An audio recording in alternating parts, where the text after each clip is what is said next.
this ride.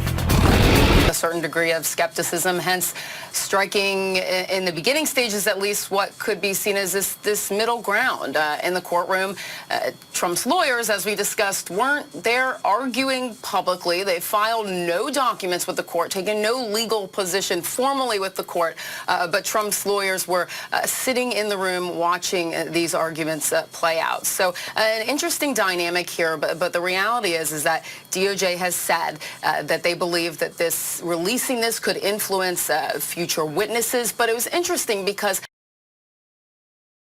Well, you got me. By all accounts, it doesn't make sense. Former President Donald Trump is facing scrutiny for his actions leading up to the January 6th attack and for possibly mishandling classified documents that led to the FBI's Mar-a-Lago search.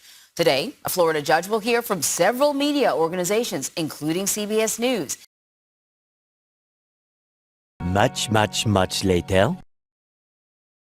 To your point, former Trump Organization CFO Alan Weisselberg now has pleaded guilty to a number of criminal charges tied to his indictment in a sweeping tax fraud case. In court yesterday, Weisselberg admitted to collecting more than $1.7 million in off-the-books compensation, including free rent, school tuition, and multiple Mercedes automobiles. He agreed to pay nearly $2 million in taxes and fines and serve 5 months in jail.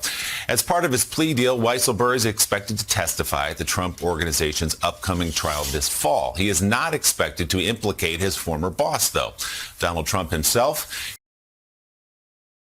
Eventually. From longtime Trump Organization money man Mr. Weisselberg, how do you feel, sir? to convicted felon, Alan Weisselberg today admitted to years of not paying the tax man while serving as the chief financial officer behind Donald Trump's brand. The DA's office says for years, Weisselberg and his family benefited from lavish benefits that he never paid taxes on. Among them, rent for his luxury apartment, multiple Mercedes-Benz cars, private school tuition for his grandkids, and furnishings for a Florida home, all totaling nearly $2 million in unreported income, which he now has to pay back. This plea agreement is contingent on Weisselberg testifying truthfully against the Trump Organization, implicating both himself and his former employer in criminality.